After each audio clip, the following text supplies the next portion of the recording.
নমস্কার, সবার কি অবস্থা, কেমন আছো সবাই? আশা করছি সবাই ভালো আছো, সুস্থ আছো। আমিও অনেক ভালো আছি, তোমাদের ভালোবাসায়, তোমাদেরই আশীর্বাদে। চলে এলাম নতুন ডেইলি ব্লগ নিয়ে তোমাদের সামনে। পুরো ব্লগটা দেখার জন্য তোমাদের কাছে অনেক অনুরোধ রইল। সকালবেলা ঘুম থেকে উঠে অনেক বেশি তাড়াহুড়োর মধ্যে দিয়ে আমার সময়গুলো কিভাবে যে চলে যায় আমি নিজেও বুঝতে পারি না। ঘুম থেকে উঠে সবার আগে সব থেকে বড় যে কাজটা আমি করে থাকি সেটা হচ্ছে যা যা রান্না করব সমস্ত সবজি ফ্রিজ থেকে আগের থেকে বের করে রেখে দিই। তারপরে চা বিস্কিট খেয়ে রান্নাঘরে এসে সমস্ত সবজি সুন্দরভাবে কাটাকুটি করে ভালো করে ধুয়ে নিয়ে তারপরে এভাবে নুন হলুদ যা কিছু মশলাপাতি লাগে সব কিছু আগের থেকে আমি রেডি করে নিই। তো তাতে কি হয়, কাজগুলো না ঝটপট করে নেওয়া যায়। আর এখানে দেখো আমি কি রান্না করব। উচ্ছে ভাজা, আলু আর ফুলকপি দিয়ে ডিমের ঝোল আর শাক পোস্ত। আর শাক পোস্তটা একটু অন্যরকম ভাবে বানাবো আমি, খেতে কিন্তু দারুণই হয়। এর আগে আমি দুবার বানিয়েছিলাম একটু অন্যরকম ভাবে, খুবই ভালো লেগেছিল। প্রথমেই আমি উচ্ছেতে নুন হলুদ মাখিয়ে নিয়ে তারপরে আমি সুন্দর করে এগুলোকে ভেজে নেব বেশ কড়া করে। আসলে একটু কড়া করে না ভাজলে পরে আমার ছেলে একেবারেই খেতে চায় না।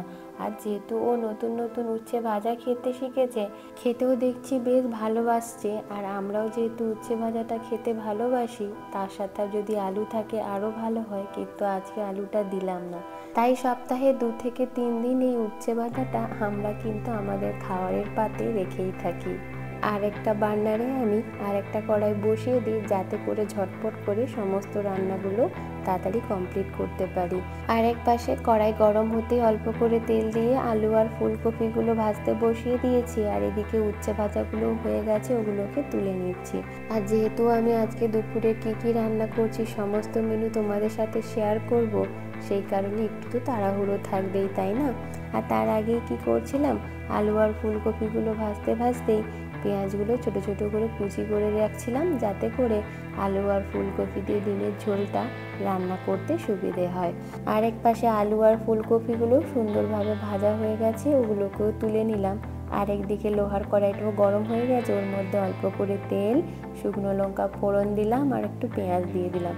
এগুলো একবার হালকা করে ভেজে নিয়ে ওর মধ্যে দিয়ে দেবো একটুখানি রসুন বাটা। তো রসুন কুচিটা দিলে বেশি ভালো লাগে খেতে। তো এখানে আমার কাছে রসুন কুচি করার আর সময়ও নেই, তো আমি রসুন বাটাই দিয়ে দিলাম। তো খারাপ লাগবে না, টেস্ট ভালোই লাগবে।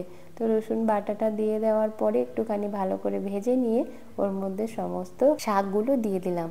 তো এবার শাকগুলো নাড়াচাড়া করে ঢাকা দিয়ে দেবো সেদ্ধ হওয়ার জন্য। শাকের যেহেতু নিজস্ব জল রয়েছে আর ওই জলেই যেহেতু রান্নাটা হবে, তাই এক্সট্রা কোনো জল লাগবে না। তাই এই জলেই কিন্তু পুরো রান্নাটা হয়ে যাবে, ঢেকে ঢেকে রান্না করতে হবে শুধু। তাই ঢেকে দিলাম।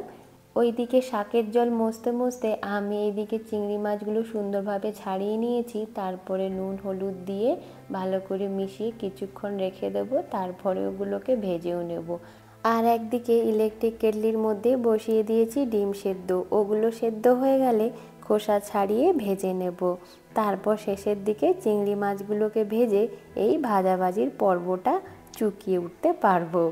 ডিমটা সবে সেদ্ধ হয়েছে, তো একটু ঠান্ডা জল দিয়ে তারপরে আস্তে আস্তে করে ডিমগুলোকে ছাড়িয়ে নেব। আচ্ছা, এবার বলো তো, এই ডিমের খোসা ছাড়াতে তোমাদের কার কার ভালো লাগে? যাদের ভালো লাগে অবশ্যই কিন্তু কমেন্ট করে জানিও। ডিমের খোসা ছাড়াতে আমার কিন্তু দারুণ মজা লাগে, আর সেই জন্যই আমি ডিমগুলোর খোসা আস্তে আস্তে ধীরে ধীরে ছাড়িয়ে নিচ্ছি। ছাড়িয়ে নেওয়ার পর খুন্তির সাহায্যে ডিমের গাগুলোকে একটু চিড়ে নেব, তাতে করে নুন মশলাগুলো বেশ সুন্দরভাবে ঢুকে যায়।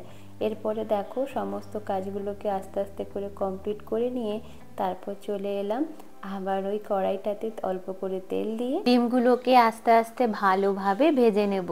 যেহেতু বাড়িতে আমরা 3টে মাত্র মানুষ, তাই 3টে ডিম অল্প তেলে চিংড়ি মাছগুলোকে হালকা করেই ভেজে নেব। বেশি করে কড়া করে ভেজে নিলে আবার চিংড়ি মাছগুলো ছিবড়ে লাগবে, তাতে খেতে কিন্তু একেবারেই ভালো লাগে না। চিংড়ি মাছগুলো ওদিকে ভাজতে বসিয়ে এদিকে আমি ঝোলের জন্য একটা টমেটো পিস পিস করে কেটেও নিচ্ছিলাম। তারপর কড়াইতে অল্প করে তেল দিয়ে ওই যে মূলো কেটে রেখেছিলাম প্রথমের দিকে, আমি তো ভুলেই গেছিলাম এই মূলোটা কিসের জন্য কেটেছিলাম। এটা মূলো আর চিংড়ি মাছ দিয়ে আমি তেঁতুল দিয়ে টক বানাবো, সেই জন্য আমি এটা কেটে রেখেছিলাম। আর আমি এটা বলতে তোমাদেরকে ভুলেই গেছিলাম প্রথমের দিকে। তবে যাই হোক, এখন তোমাদের সাথে রেসিপিটা শেয়ার করছি, তোমরাও দেখে নাও। শাকের জল একেবারে শুকিয়ে গেছে। এবারে যে মেন কাজটা করব সেটা হচ্ছে পোস্ত বাটা। এই পোস্ত বাটাটা আমি বেশ সুন্দর করে দিয়ে দিলাম শাকের ওপরে। এবার এটাকে নাড়িয়ে চাড়িয়ে ঢাকা দিয়ে আর একটু সেদ্ধ হতে দেব, যাতে এটা পুরো শুকিয়ে যায়।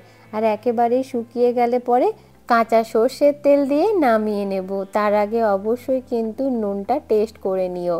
তাতে করে নুন যদি শাকের মধ্যে ঠিকঠাকভাবে রান্না হয়, তাতে গরম গরম ভাতের সাথে এই শুধু শাক পোস্ত দিয়েই পুরো একতলা ভাত নিমেষেই শেষ করে ফেলতে পারবে। এত সুন্দর খেতে হয়, বিশ্বাস করো।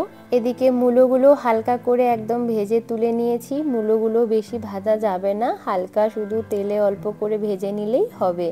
মূলো ভাজা হয়ে গেল, চিংড়ি মাছও ভাজা হয়ে গেল। আর সব থেকে বড় কাজ হচ্ছে এই তেঁতুলটাকে চটকানো। ভালো করে চটকে এর পাল্পটাকে বের করে নিতে হবে, কারণ আমাদের তো তেঁতুলের পাল্পটা লাগবে, তাই না? তো আমি কড়াইয়ের মধ্যে অল্প করে সর্ষের তেল দিয়ে তাতে সর্ষে ফোড়ন আর লঙ্কা ফোড়ন দিয়ে তেঁতুলের পাল্পটা দিয়ে দিলাম। অবশ্যই যে যতটা ঝোল খাবে, টক খাবে, সেই বুঝে কিন্তু ঝোলটা বানিয়ে নিতে হবে। টকের জন্য জল দিয়ে দেওয়ার পরে পরিমাণ মতো নুন আর হলুদ দিয়ে ফুটিয়ে নেব। এইবার দেখো ঝোলটা ফুটে এলে দিয়ে দিলাম মূলো আর চিংড়ি মাছটা শেষের দিকে দেব, কারণ চিংড়ি মাছটা বেশি সেদ্ধ করব না। ওইদিকে মূলোটা সেদ্ধ হতে হতে আমি এইদিকে ডিমের ঝোলের মশলাটা প্রস্তুত করতে থাকি। প্রথমেই পরিমাণ মতো তেল দিয়ে তাতে তেজপাতা আর জিরে ফোড়ন দিয়ে দিলাম। তারপর পেঁয়াজ কুচি দিয়ে একটু ভাজা ভাজা করে নেব।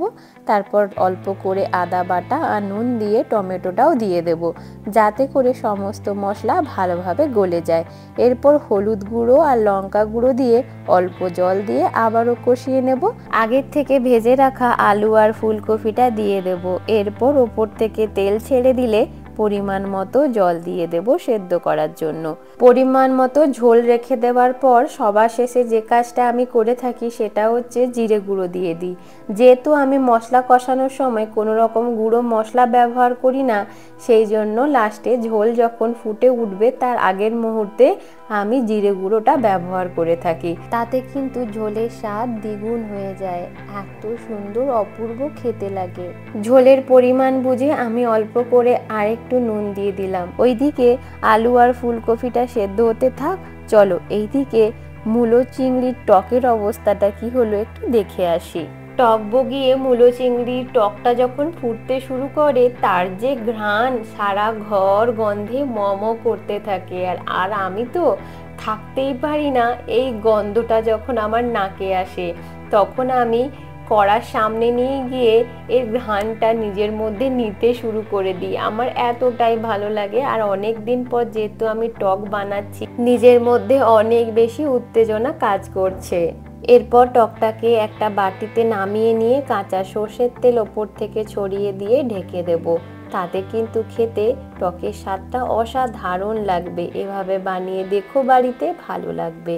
ডিমের ঝোলে সবজিগুলো সব সেদ্ধ হয়ে গেছে, তারপরে ডিমগুলোকে দিয়ে কিছুটা ফুটিয়ে নিয়ে তারপর নামিয়ে নেব। আজ দুপুরে সমস্ত মেনু তোমাদের সাথে শেয়ার করলাম।